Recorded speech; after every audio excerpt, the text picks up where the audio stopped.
we have made it. The end of the year. Well, actually, by the time I'm finally getting around to recording this and posting it, it's actually the beginning of the new year. But that's because Stranger Things was coming out, so I was trying to get reviews out for that, and then I got sick and I felt horrible, and I couldn't record videos. So, but I wanted to get the Stranger Things stuff out first, so we're finally here, hopefully coming out sometime in January. But yeah, but with all that put aside, we're here once again, where I will be ranking every movie I saw in 2025.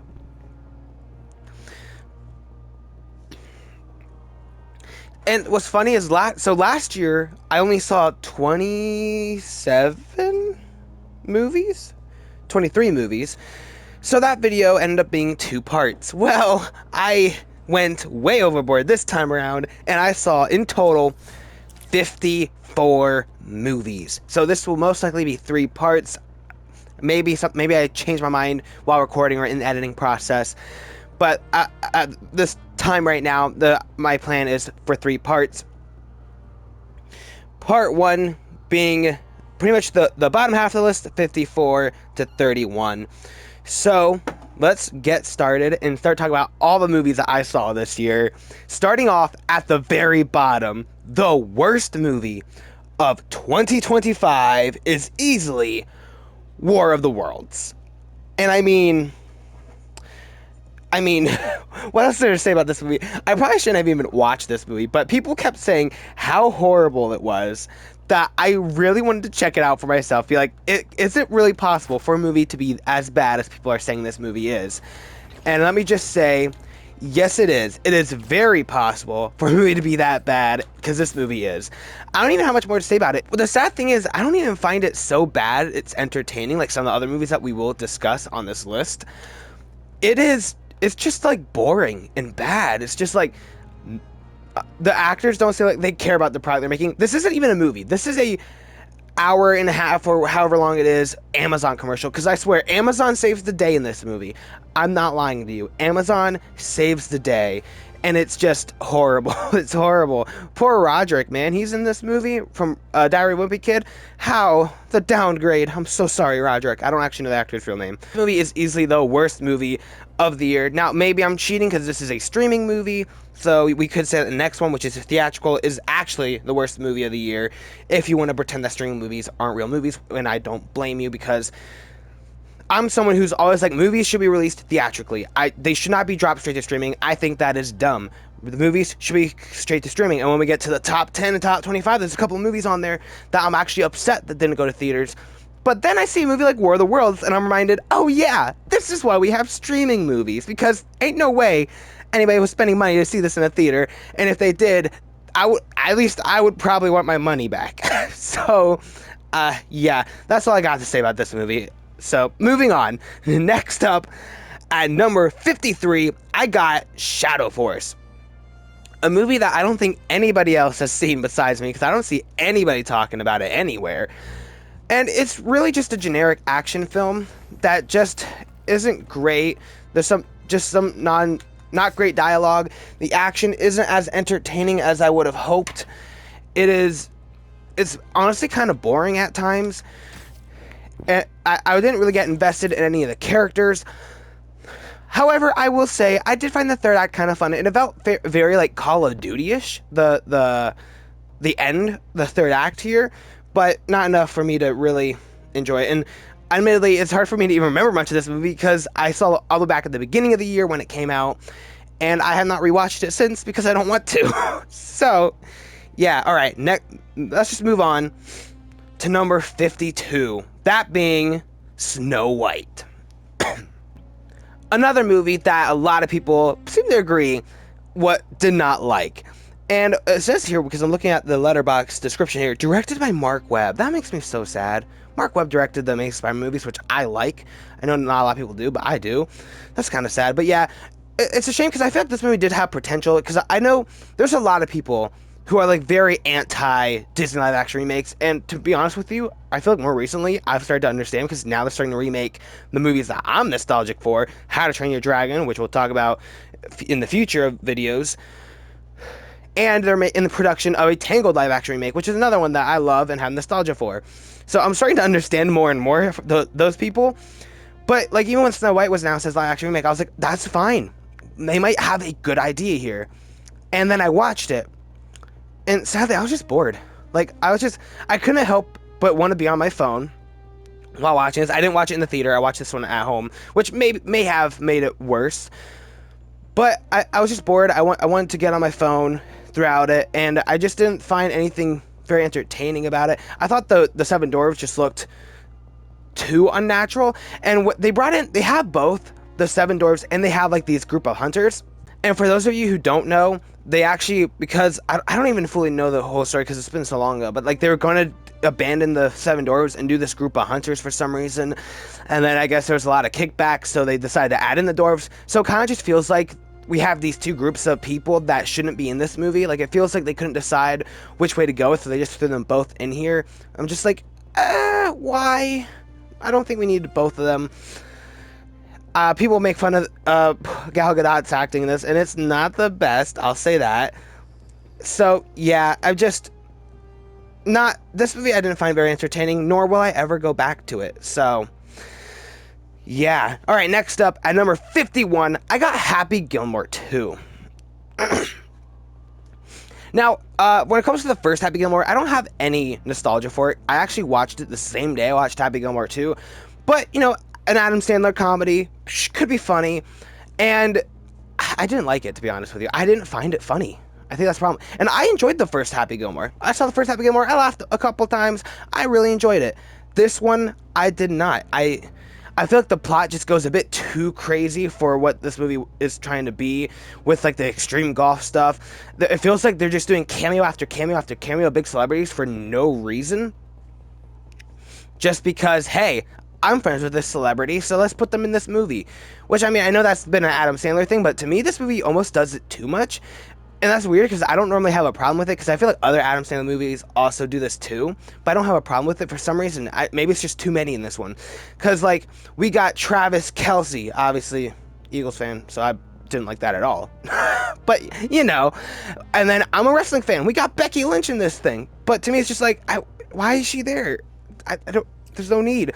And like I said, yeah, I just didn't find, none of the jokes I don't think landed for me, like maybe one or two. So I was just not enjoying this movie at all while watching it. And another streaming movie that proves why we have streaming movies, which is a shame.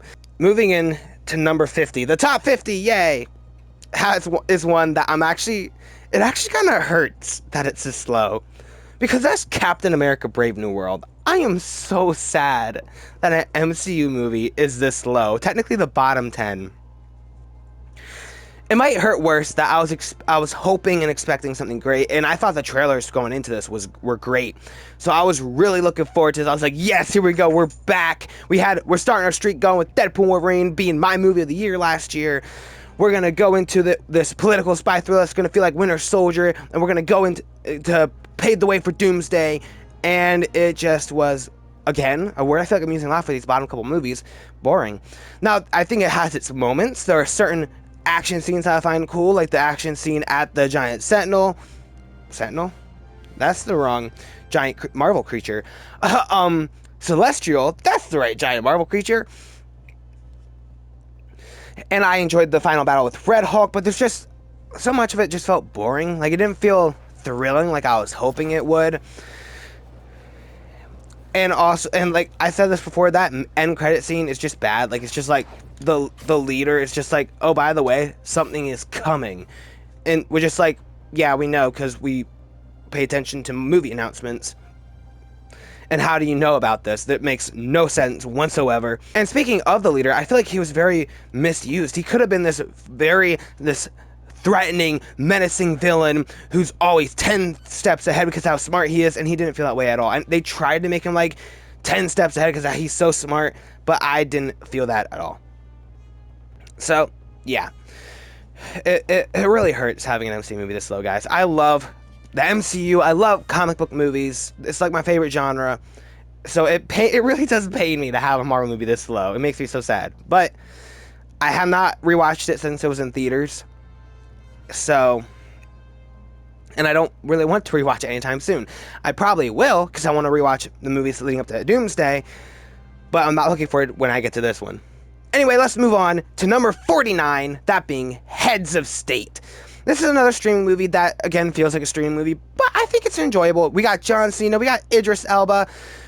This is it feels very generic. Like, it does feel like a movie that I've seen like 100 times. But at the end of the day, there's a reason why I've seen this movie 100 times, because it's still fun enough for me to go back and watch movies like this.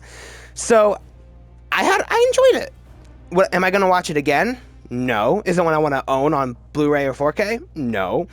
But I enjoyed it. It's just generic action movie with two actors that I really like, John Cena and Idris Elba. Although I knew John Cena first as the wrestler, now he's retired. That's a topic for another video. Anyway, moving on to number 48, a movie that I bet you have not heard of, that being The Comic Shop.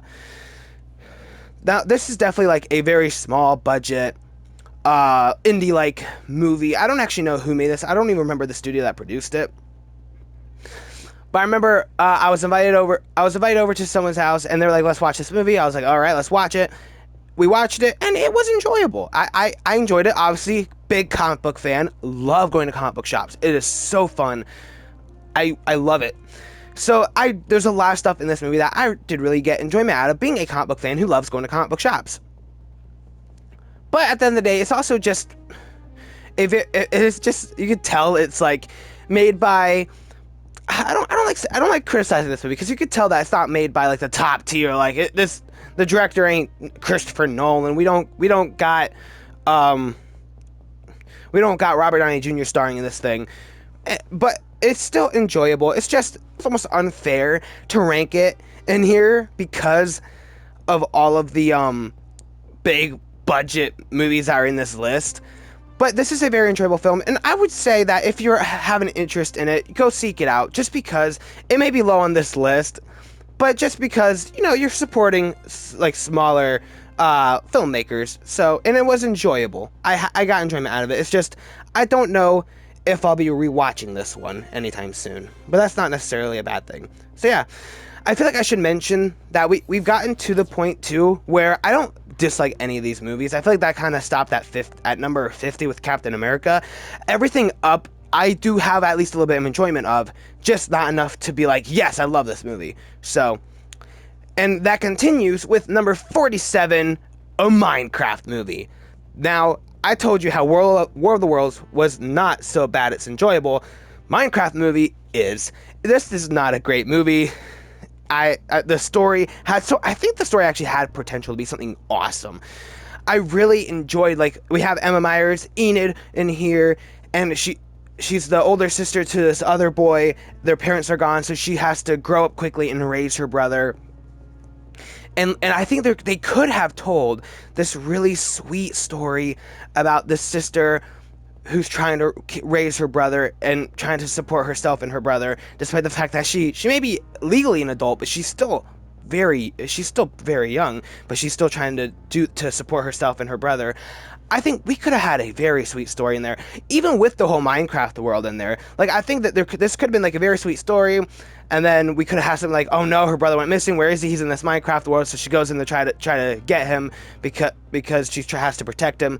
But they didn't. They barely leaned into that. I feel like they like just touched the surface of what that honestly emotional story could have been. But you could tell they didn't really have an interest of telling an emotional story. They just had an interest in giving you a fun time, and that's what this movie does do. I laughed multiple times throughout this movie. Sometimes because I was supposed to, sometimes because I wasn't supposed to. But hey, I can't tell you that I didn't enjoy this. Admittedly, Jack Black and Jason Momoa really do make the movie. Those two are just so enjoyable on screen. Like I said, not a great movie, but it's such a fun time. I did see this in theaters, but my theater did go a little crazy. Like when the chicken jockey scene happened, everybody was like, woo, yeah, they were clapping and cheering. I was like, I don't get it. I don't actually play Minecraft. It's one of the games I don't play. Maybe I should. I don't know. I hear it's good. A lot of people play it. But nobody was throwing popcorn or drinks or bringing chickens to the theater, because I saw a bunch of reports on that. our theater didn't go that nuts. It was more like an Avengers movie than it was whatever the heck all that was. So yeah, it was a fun time. Again, another one I have not rewatched since though. I only saw it once in theaters also. All right, number 46, I have The Amateur. This is another one that I enjoyed. I don't dislike it. It's just when it comes to this ranking, there are so many other movies that I would watch before this one.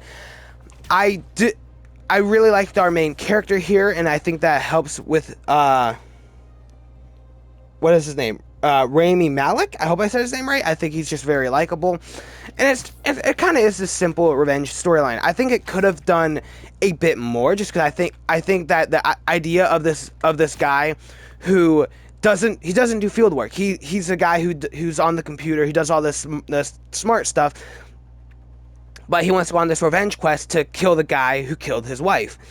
But he can't. He's not good with guns or with fights, so he has to go about it in other ways. I think they could have done this. I think they could have been a bit more creative with some of the stuff that he does, but there's still some really cool stuff, like when he, explodes the pool that's high up in a skyscraper, and then that guy falls to his death. And then there's some other cool things too. But I think they could have done that. I think they could have gone more into that and embraced that side of it a bit more. All right, next up we have, at number 45, A Working Man, aka another Jason Statham action movie. Again, it's kind of generic. We've seen this movie a whole bunch of times, but I keep coming back to them because I still have a fun time with them. Heck, there's another Jason Statham action movie coming out in 2026 I think it's called Shelter or something like that. I'm probably going to see it because I still enjoy these generic Jason Statham action movies. Again, I do think it helps that I really like Jason Statham. I find him to be a likable and enjoyable protagonist. And I won't lie, it's just enjoyable seeing this good guy go out shooting bad guys. It's a fun time. But it cannot go too much higher because that really is all it is. It's very basic. Bad guys kidnap his boss's daughter, who he seems to be close with. Although saying it like that kind of makes you question things, but let's not dive into that. And then he goes after them, trying to save her, and he kills a bunch of bad guys on the way. And they let it be a rated R film. So it's a fun time, but it's just not as good as some of the other movies on this list. All right, number 44, I have Karate Kid Legends. Another one. I actually do like this movie. I had a great time watching it. It's nowhere near as good as some of the other Karate Kid movies. Like, it doesn't touch the first Karate Kid like at all. And I even prefer Karate Kid 2 and even the 2010 remake that Jackie Chan was originally in more than this one. But I still enjoyed it. My biggest issue with this movie is that we have two different storylines going on that could have been their own separate Karate Kid movie. We have this one story that I thought, which I remember we heard reports that could be that, which I actually like the idea of. It's like a reverse Karate Kid, where the kid knows karate, and this adult who's getting into some trouble with some thugs doesn't, and the kid teaches the adult karate. No, well, so technically it's not quite like that, because in this movie, he does it because he needs to win a boxing match. That way he can win the money to give to some bad people that he owes money to. And I personally do like that storyline. I like the idea because we've seen the Karate Kid, 4 times at this point? So, yeah, I've seen the adult who knows karate teach this kid who doesn't know karate. I have not seen a kid teach an adult karate, because that happens. There are some things that kids know that adults don't because they were trained in and adults weren't. So I think that's a very interesting storyline. But the problem is, that's only half the movie. And then we have this other movie, which I also do enjoy, that being really the namesake, Legends, where this guy who knows kung fu is trying to enter this, who wants to enter this tournament, realizes that he could be more skilled, so he learns both kung fu and karate, bringing in Jackie Chan and Daniel LaRusso to teach him both kung fu and karate, so he can combine the two to win this tournament. Those are two, in my personal opinion, really good story ideas for a Karate Kid movie. The problem is them trying to mush the two into one movie. I feel like that kind of just convolutes the movie. It feels like we have two movies inside of one movie, and I would have much preferred if they picked one to go with this movie and then do the other storyline as another movie. For example, what I think they probably should have done, admittedly a lot of people might not have liked this, but this one, which I believe is Karate Kid 5, technically. Well, this is the 5th Karate Kid movie, I believe, because we had the 3 with Del Russo, and then we had the remake with Jackie Chan, although technically no longer a remake because of it being the same world. You know what I mean. And it also should be called the Kung Fu Kid, but you know what I mean. I personally think they should have made this movie, Karate Kid 5, with the story of following this kid, Lee, training the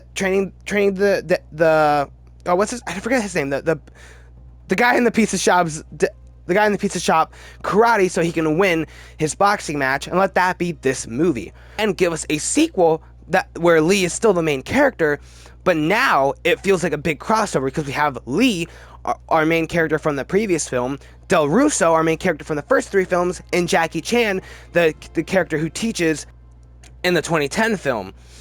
And I think Jackie Chan also could have cameoed in this because of his connection, in the 5 because of his connection.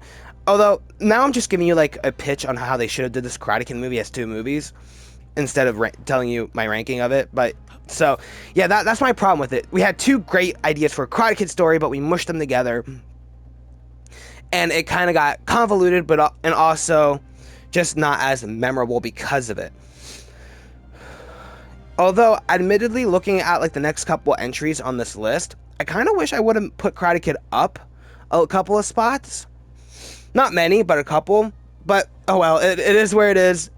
Follow me on Letterboxd. It might move up on Letterboxd. Moving on to number 43, we have The Roses. I heard that this movie was funny, so I was like, you know what, I'll check it out. I like Benedict Cumberbatch, Doctor Strange himself, so I checked it out, and it was enjoyable. I did find a lot of moments funny, but I don't really have much more to say about it, just because it's not my favorite. Like, I don't know if I'm ever going to go back to rewatch this movie, but it's fun, it's funny, and it's enjoyable. Just not one of my personal favorites.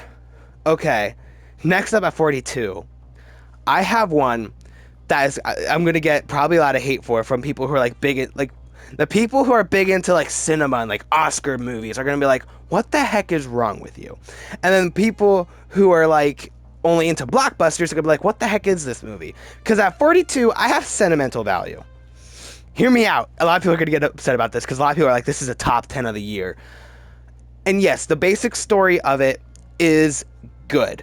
The acting in it is good. This is also a movie that is not fully in English. This is a Norwegian film that has some English parts because we have like Elle Fanning in it who brings some of the English parts to it.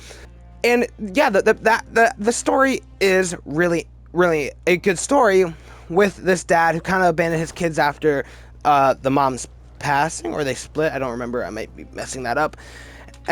And he's making a movie, and he really wants his daughter to star in it because he really wrote it for his daughter. But because of their strained relationship, the daughter's like, yeah, no, not going to happen. And then they come together throughout the movie, and the movie does end with a nice ending of her shooting the movie with her dad. And it is a good movie. I wouldn't call this a bad movie. It's just, when it comes to my enjoyment, I enjoy other movies more than this one, and I don't know if I'm ever going to go back to this one. You may be asking, well, why did you watch it? Because I heard a lot of Oscar buzz about this, so I wanted to check it out, and like I said, I've heard a lot of people be like, this is a top 10 of the year, so I wanted to check it out. Not my personal top 10. A good movie, just not one that I probably will go back to. Next up, at 41, I got Freakier Friday. I'll tell you what, this is a movie that I was not really looking forward to. When I heard of Freakier Friday, I thought, wow, this feels like a cash grab. Like, why are we getting a Freaky Friday sequel this many years later, other than nostalgia and money? Although, love the title, Freakier Friday, makes me want a third one just so they can call it Freakiest Friday. If they do make a third one, it has to be called that. But I won't lie to you, when I saw this movie, I was very shocked. It's not a great movie, but I actually really enjoyed it. I really enjoyed the family dynamics here. There's a bunch of jokes that worked for me. From someone who actually doesn't have any nostalgia for the first one, this is another one that I saw this year, to be honest with you. Or technically last year. I saw it in 2025, okay? The first one.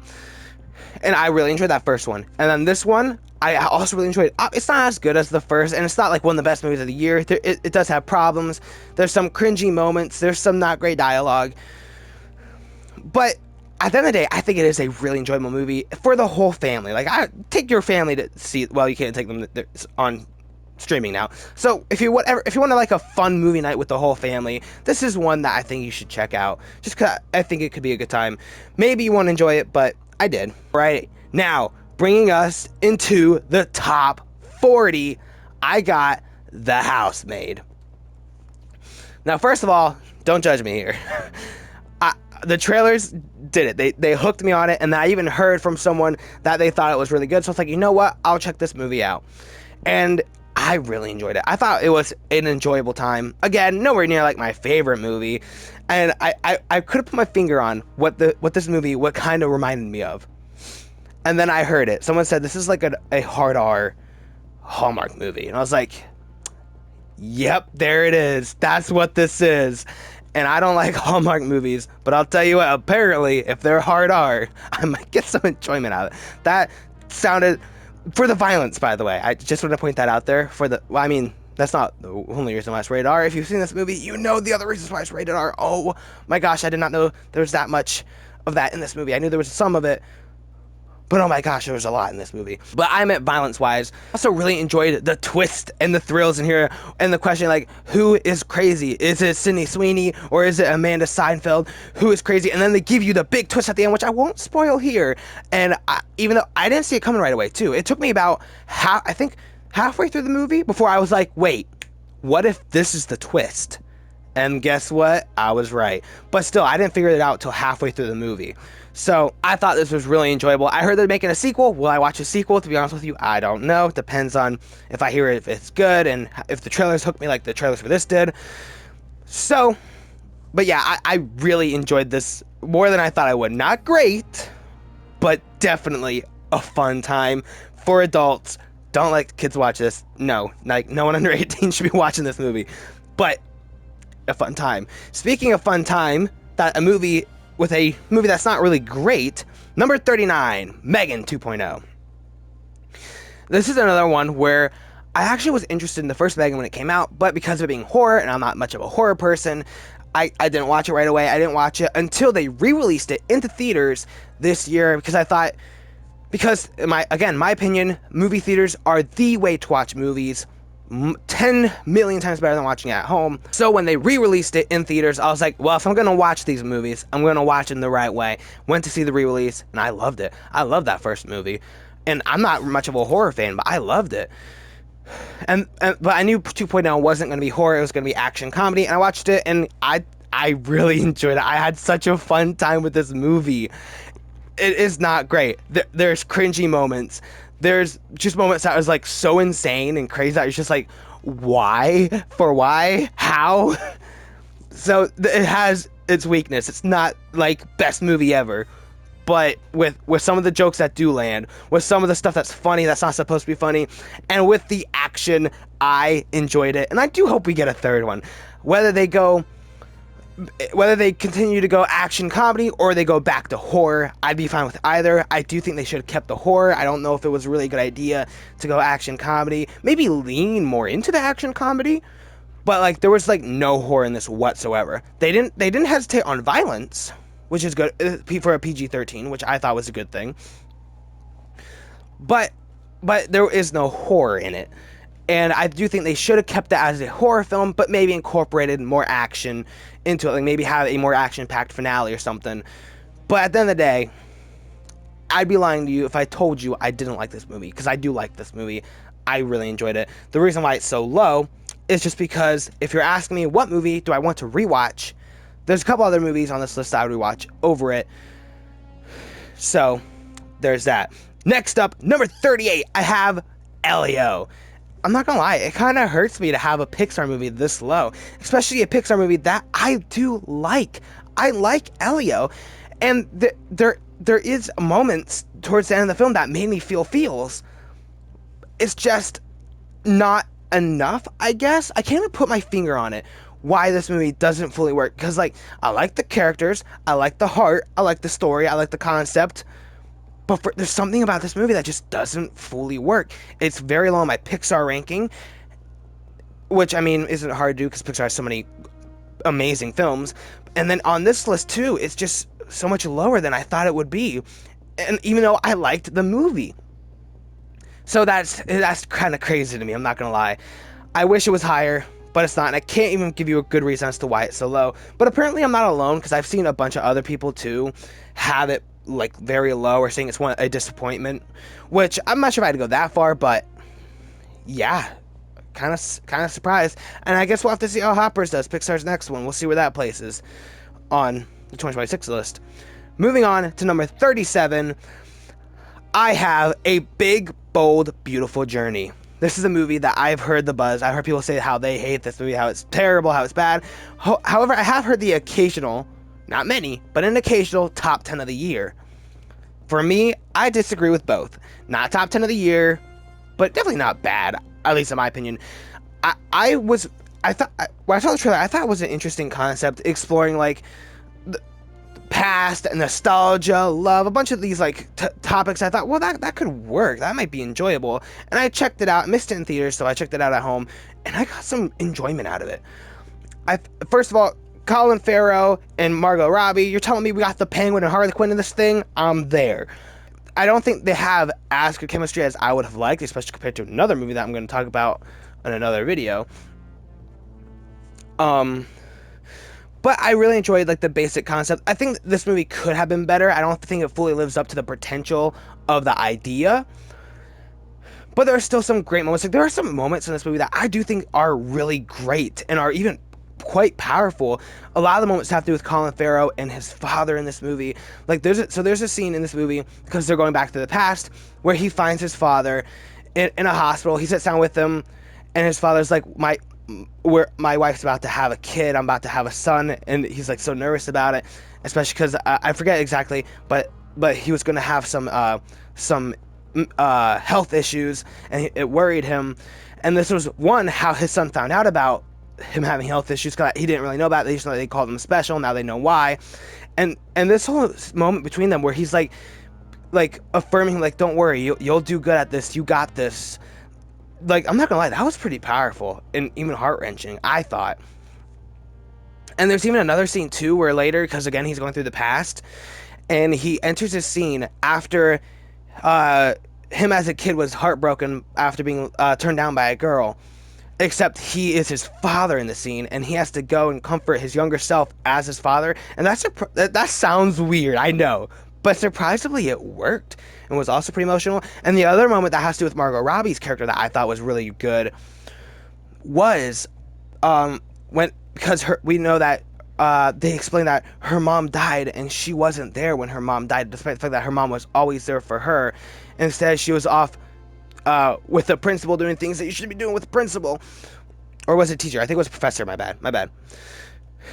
And she was there instead of being with her mom, knowing that she was ill and then died. So then when she's going through the past, she comes to her mother in a memory that she actually described earlier in the film, and she kind of gets like her final moments with her mom, and getting to say a final goodbye. And that was really good.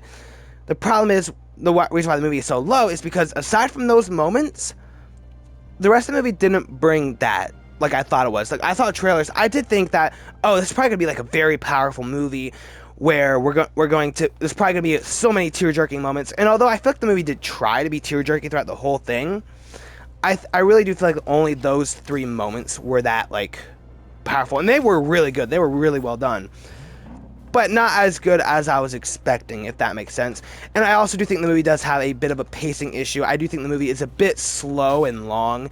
I think they could have tightened things up a bit to make that a little less slow and long, but still, I enjoyed it. Okay, now we go on to number 36. We got Anaconda. This is another movie that, yes, it has its issues, but I don't care because I had a blast with this movie. You got Jack Black and Paul Rudd. Love those two. Gonna have a good time. It's a movie about making a movie. I know that we have a bunch of those. I don't care. We talked about one earlier. That adds to the fun because it also feels like, because there's certain jokes in here too, that it almost feels like I'm in on the joke because of how into movies and behind the scenes stuff that I am.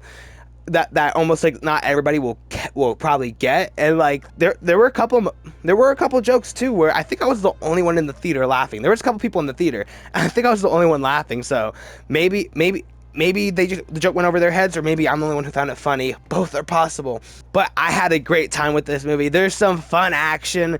Like I said, the cast is so great. I was laughing a bunch throughout this movie, and I just had a great time. There's not much more to say about it. Why is it so low? Because, well, it's not the best film. They probably could have had a better story, a better action, and also, confession time, I've never seen any of the Anaconda movies. Okay, this is technically my first and only, partially because I have no interest in them. And I mean, this movie, I don't know why. It's just no real interest in the other Anaconda movies, but I was really interested in this because it's Paul Rudd and Jack Black trying to make a movie. And there is a heart to it too, I think, because it is about two best friends trying to achieve their dream, and you know that's really good, I think. All right, now kicking off the top 35. We still got a long way to go, but we're almost to the end of this video. That being The Running Man. Confession, also, I've never read the book. I know this is based on a Stephen King book, although it was under a different name because it wasn't horror. It was like sci-fi action. And another one, I know a lot of people are disappointed by it. I really enjoyed it. I really liked this world that they set up. I really liked this concept, and I really like Glenn Powell. I think he's a very likable lead. And I thought the action was great. My biggest issue with the movie, yeah, it has, people are like, well, you don't get the Edgar Wright style in this movie. And yeah, you are right about that. It does feel more like a generic action blockbuster than Edgar Wright movies feel, having not seen many myself, admittedly, only seen a few. But I didn't really mind because I still get enjoyment out of generic action blockbusters. My biggest issue with the film is, again, I think there's some pacing issues. I feel like the movie does move a bit slow at times. There's a couple moments where I'm like, can we speed this up? And there are issues with it where it's like, there's a bit too many conveniences. Like, everybody's supposed to be hunting him down and trying to tell the hunters where he is, that way they could kill him. And he runs into a lot of people who try to help him instead of report him or kill him. So it almost feels like, why exactly? Is this happening so many times? I feel like it'd be okay if it happened once, but it kind of feels just like very convenient that he happens to run into so many people who want to help him, given the concept of the Running Man is. But I still greatly enjoyed it. So, yeah. Alright, another one that honestly I probably could swap with The Running Man. That being number 34. Now You See Me, Now You Don't. For a concept, if it helps, I really enjoy the Now You See Me movies. I know a lot of people don't like these movies. And there's a little bit I can kind of get why, especially with like the second one. Some of their magic tricks truly are magic when they're supposed to be just illusions. Was like, well, that's impossible. I don't really care because I still really enjoy them, and I really enjoyed this one too. It does have its problems, and like I also feel like the villain in this movie, to me personally, never felt like a true threat. But my biggest issue with the movie that really holds it back, I think, it is how it kind of feels. Is like there's one big issue with it where the original four horsemen are like trapped and about to be killed, but then it's later revealed that it was all a part of the new people's plan. But there's part of me that's just like, but they almost died, and the way they revealed that they knew everything was going on and it was all a trap makes you feel like the horsemen almost died for no reason, and that something, and I won't give away what it is just in case, but something major that's supposed to be very impactful, which wasn't as impactful as I was hoping it would be, feels like it's almost like pointless because of this reveal at the end. But, you know, I still had a great time with it. I still really enjoyed their illusions and the action, and I do hope this franchise continues. I'm so down for this cast doing more action with magic. So, yeah. All right, moving on to number 33. A hot take probably, Jurassic World Rebirth. This is another one that everybody hates this movie. Everybody thinks it's terrible. I don't care. I really like it. It's one of the weaker Jurassic Park movies, yes. I do prefer all three, I think, of the originals over it. I prefer the OG Jurassic World. It's really between this Fallen Kingdom and Dominion. Well, this is the Fallen Kingdom. I think Dominion is actually worse than this one. Because, yes, there are some problems with it. Why is it that a scientist, a smart guy, is so dumb that he leaves the Snickers wrapper in this lab? And why is it that the Snickers wrapper is what blows up the thing keeping this giant scary dinosaur locked up. That why is this family here that doesn't need to be here, especially when all of them survive? But at the end of the day, I don't care, because I had a fun time seeing dinosaur action and seeing dinosaurs eat people. So I enjoyed it, especially because even though, again, everybody in that family survives, I really enjoyed the T-Rex going after this family in the raft boat. That was like probably my favorite scene in this. Although I also enjoyed when I don't remember what they're called, the like creatures that are in the water attacking them while they're in their boat was also really enjoyable. So again, this movie has a lot of issues. That family honestly could have been removed, or more of them could have died because they could have been there just for a body count, and it could have just been Scarlett Johansson, Jonathan Bailey trying to retrieve blood of these dinosaurs so they can create cures. But I don't care. I enjoyed it. And I know a lot of you are probably going to be like, this movie's terrible. It should be so much lower. I don't care. I had such a fun time with it, especially in the theater. Okay, next up at number 32, we got Caught Stealing. This is one that I also really enjoyed. Austin Butler, I think, is a really likable lead. And it's really enjoyable seeing him get thrown into this criminal chaos and into this crime world. We got Vincent D'Onofrio, Kingpin himself, in this movie, and they does something early on, again, that I won't spoil, that really does get me fully kind of behind Austin Butler, and with being like, yeah, go ahead, you can kill these bad guys, they suck. And again, I won't say what that is, because when the thing that kind of motivates him shocked me, because I was not expecting it.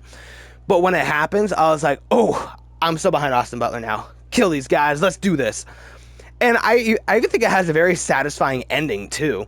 And there is some moments that I'm kind of like, even a little at the edge of my seat, because like I said, that motivator was shocking. I was like, oh no, I don't even know what's going to happen in this movie no more. So I really enjoyed it. I probably would watch it again, although admittedly I haven't yet. But I had a great time with it. It's just, again, I'd probably watch other movies over this one. Alright, the final movie to wrap up this video, but to bring us into the top 30 next time, is Good Fortune. Keanu Reeves is an angel. That's literally the premise of this movie. And I really enjoyed it. There are multiple moments that made me laugh. I think there's a heart to it too that I really enjoy. I really like this cast. And I was a little leery going into it, just because I was like, I don't know how they're gonna do how they're gonna touch upon angels and all this other stuff, because as a Christian who does believe in this stuff, I am a bit leery at times, like, ooh, what are you gonna do?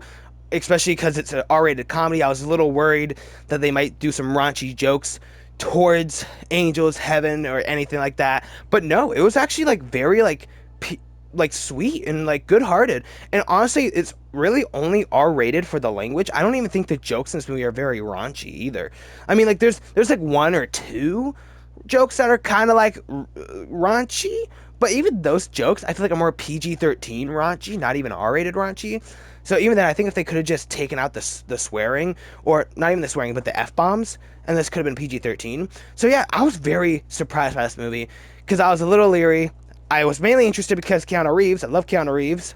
So that's the main reason why I went to go see this, and they surprised me. They gave me a great time. So it comes in at 31, and that will do it for part 1 of this ranking, because I've been talking for an hour now about, what, 20-ish movies? And we still haven't even gotten to the best ones yet. But yeah, thank you guys for watching. If you want to see this list continue, make sure you subscribe. That way you know when the next one hits, so you can see the list continue. And I hope to see you guys there. Thanks for watching. And let me know what your, kind of like bottom of the list, like kind of like what I did here, maybe like, I don't know. You'll figure it out. Put your bottom half of your list in the comments, or you could put your whole list here if you want, or I guess you could also save it for one of the future videos. But yeah, thank you guys so much for watching. See you guys next time. Bye.